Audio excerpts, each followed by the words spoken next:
Hey drummers, it's Rob Litton here from drumstheword.com. Welcome to this free full video song lesson where today I'm going to show you how to play the song Happier Than Ever by Billie Eilish, programmed by Finneas O'Connell. And you can download the full drum chart from my website for free. You'll find a link beneath this video. It's quite a short song lesson this. The drums only come in halfway through the song at 3:03. But yeah, you can find this a link to this free PDF beneath this video. So have this printed out in front of you as we go through this together, which will make things a lot easier for you to understand. This song was suggested over on my Facebook page, and so if you want to make your own song suggestions for future lessons, then please go over there to do so. Again, you'll find a link beneath this video. So as I said, the drums are programmed by this Finneas dude. And so we haven't actually got like a live drummer playing it, so it's like an interpretation from a non-drummer's point of view, who's obviously very good at it, because the drums do sound quite realistic. But just be aware of the fact that it's not actually a live drummer playing on the recording, it's programmed, but the parts do make sense. You can definitely replicate most of these parts on an acoustic electric set, just as you would, you hear it on a recording. So what we got here, 1:63 is the tempo I've given you, but we're in the time signature of 12/8. Now, I could have written this as in different ways. I could have written this as a bar of 4/4 in triplets, 1 triplet, 2 triplet, 3 triplet, 4 triplet. But it's a kind of like an unwritten rule with drums where you sort of get an impression of what most people would interpret this as. And I interpret this as a 12/8 kind of rhythm. You can think of it as 6/8, but basically it doesn't really matter what you count it as. We're feeling 3 notes per beat. 1, 2, 3, 1, 2, 3, 1, 2, 3, 1, 2, 3. In this case, if you wanted to count all the way up to 12, it'd be 1, 2, 3, 4, 5, 6, 7, 8, 9, 10, 11. I've written on the chart as 1, 2, 3, 4, 5, 6, 1, 2. That's kind of the lilt you're feeling, that slow tempo. 12/8 makes sense to me, but don't worry about the time signature. We're basically feeling it in groups of 3. That's the main thing to take away from it. So at 3:03, we come in with the ride cymbal, and we're playing 1, 2, 3, 4, 5, 6, 1, 2, 3, 4, 5, 6. Again, 1, 2, 4, 5, 6, 1, 2, 3. Or you can count it 1, 2, 3, 1, 2, 3, 1, 2, 3, 1, 2, 3.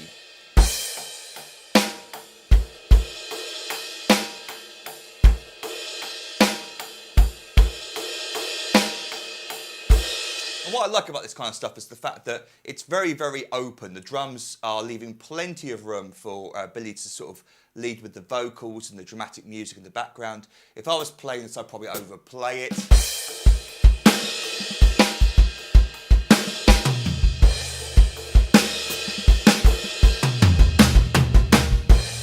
But we don't get any of that. It's sort of laid back, it's sort of open, and it's not overplayed. So yeah, just what I'd mention that the drums are very sparse in this, which is why I want to make this a beginner lesson, because there's really nothing complicated going on. It's just perhaps the time signature, the 1, 2, 3, 1, 2, 3, that might throw off a little bit a beginner drummer, but there's nothing really complicated going on here once you sort of feel the do do da do do da. So that's the first bar. The second bar, we get this 1, 2, 3, 4, 5, 6, 1. These crash cymbals after the snare drum. Now I'm playing 2 different crash cymbals there. You could play just the 1 crash cymbal. Nothing wrong with that at all. I've got 2 crash. I feel comfortable playing right, left, right, so I'm going to do it that way. But you could just play right, right, right if you wanted to.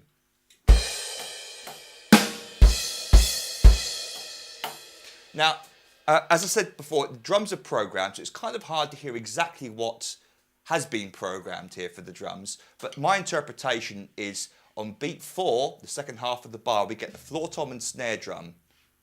There's more powerful snare drum backbeat. Then we get 4, 5, and 6. So that's a bit complicated there, where we get the snare drum falling in between what the right hand's doing. The right hand comes down to here. 1, 2, and 3, 1, 2, or in this case, 4, 5, and 6, 4, 5, and 6.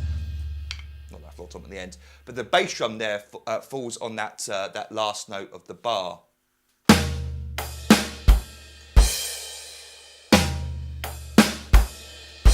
Later on, he plays it on the bass drum on 5 and 6, on beat 5 as well. But just in this first couple of lines, it's just on beat 6. Or... So then we go on to the next line. In fact, let me just play that first line for you slowly.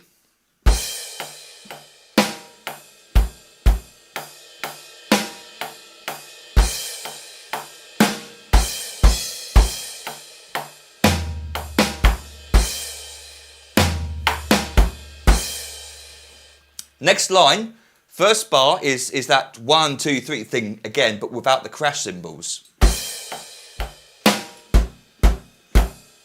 1, 2, 3, 4, 5, 6. 1, 2, 3, 4, 5, 6.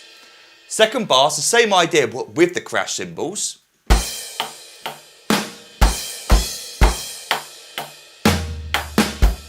And again, we have the 1. Remember that, or recognise that we're getting 4, 5, and 6, 1.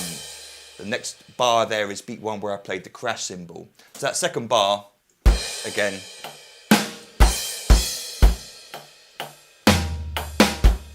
And I missed out a crash cymbal there.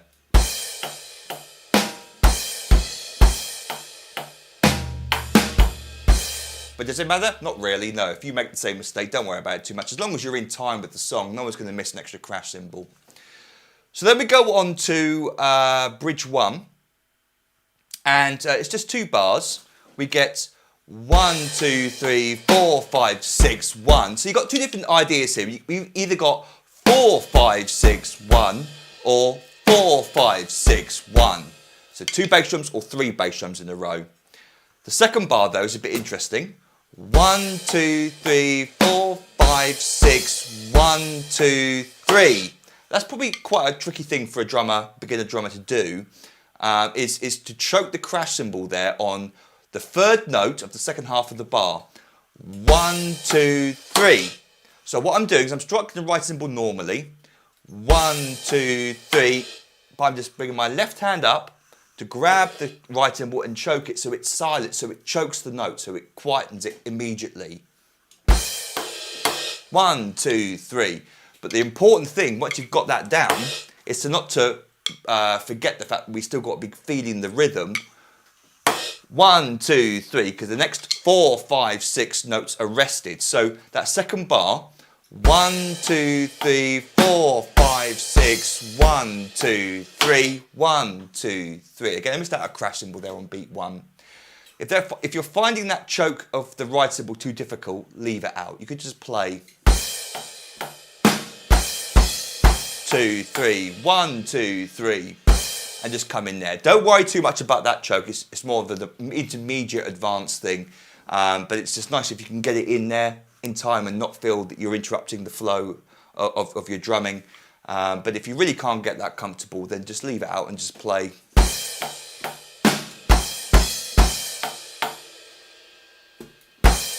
I was feeling 1, 2, 3, 4, 5, 6, 1 into our first chorus.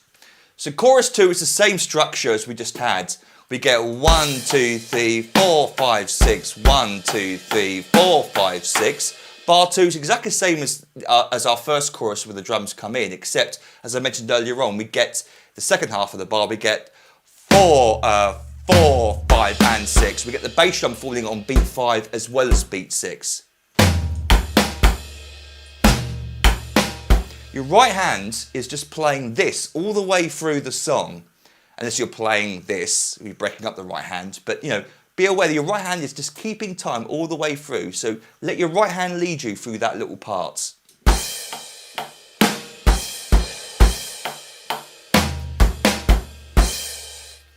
Second line is exactly the same as the first line.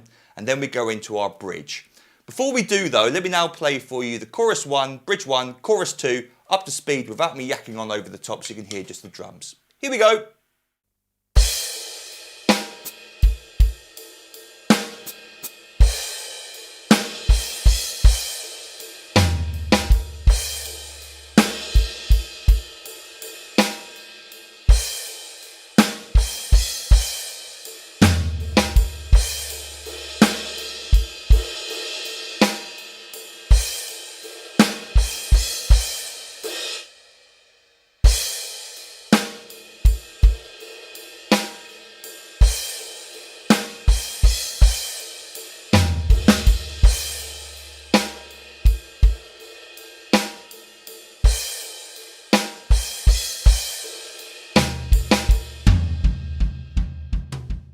So for bridge 2, what we're doing next is we're playing on the floor tom. Before we were playing up here, now we're playing on the floor tom, and the bass drum's playing at the same time to sort of give this sort of big, deep effect. On top of that, the left hand's going to be playing some tom notes. Now this is, again, probably a little bit complicated for a completely new drummer, but have a go at it. This section is probably the hardest bit because you've got these notes falling in between what the right hand's doing, but no snare drum backbeat to sort of help you to keep sense of where beats 2 and 4 are. 2 and 4, 1, 2, 3, 4, 5, 6, 1, 2, 3, 4. There's our beat 2 and 4 that I'm feeling with the snare drum. It comes in later in the second line, but to start off with, we just get these offbeat tom notes. Luckily, they happen in the same place, the and of beat 5. We start on the highest tom, 1, 2, 3, 4, 5, and 6. 1, 2, 3, 4, 5, and 6. It's just right, left, right. Your right hand is staying, again, it's just keeping time.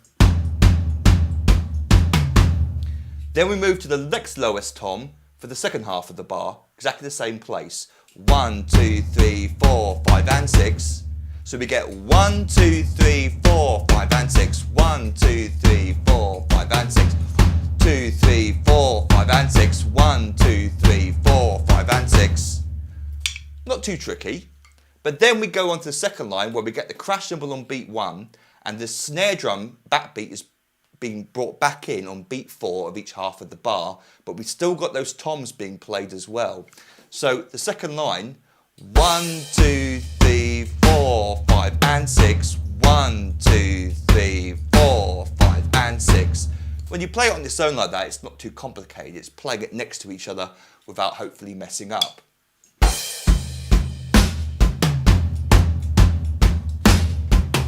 1, 2, 3, 4, 5, and 6. 1, 2, 3, 4, 5, and 6.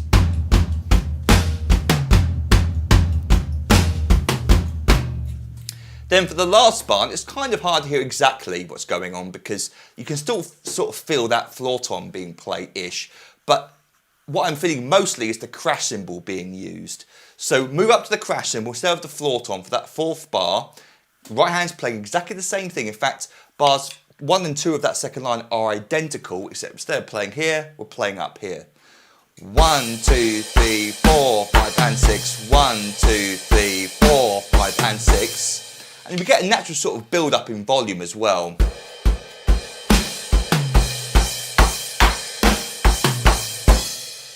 Into our next line. So the outro, let me just play bars 1 and 2 of that second line for you. 1, 2, 3, 4, 5, and 6. 1, 2, 3, 4, 5, and 6. 1, 2, 3, 4, 5, and 6. 1, 2, 3, 4, 5, and 6. 1, 2, 3, 4, 5, 6. Into our final chorus, the outro. And it's more of the same stuff from chorus 2. We get then, oops, almost knocked my head off there. It's the same idea as chorus 2. Next 2 bars are identical to bars 1 and 2. The next line, next 2 bars are identical. And then we get the same 2 bars again, but the song ends very simply with the last 2 bars there on the charts.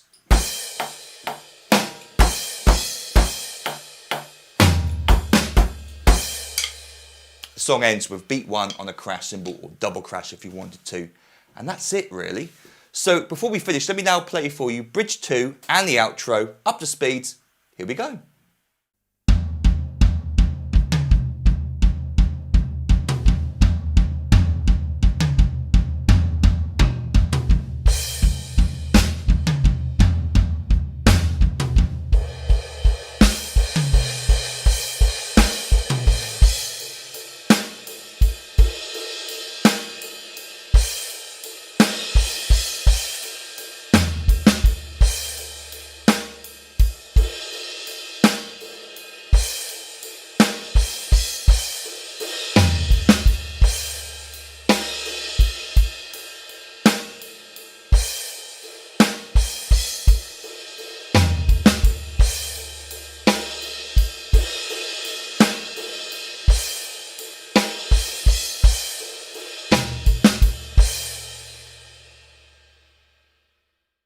So I hope you enjoyed the lesson. If you've got any questions, feel free to email me, rob@drumstheword.com.